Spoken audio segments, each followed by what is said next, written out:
Hello, this is a quick video on how to change your language setting on a UNI-Trend UTS3000A Signal Analyzer. Simply come over here to the gear and you will see in the information screen. Here you'll see all the details about your version of your software, firmware, and anything that is unlocked.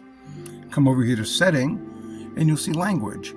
Simply go in here and either change it to Chinese or German. Those are your choices. So if you happen to have it in Chinese, again, your screen may be in Chinese, the gear will still be here. It'll still say setting in English. It'll still say language in English. Simply come over here and change. And if you're in German, the same thing will happen. So again, your screen may be in German, but again, your word setting and the word language, or at least in English, and you can go back and change it. And there you go. Thanks for watching and have a great day.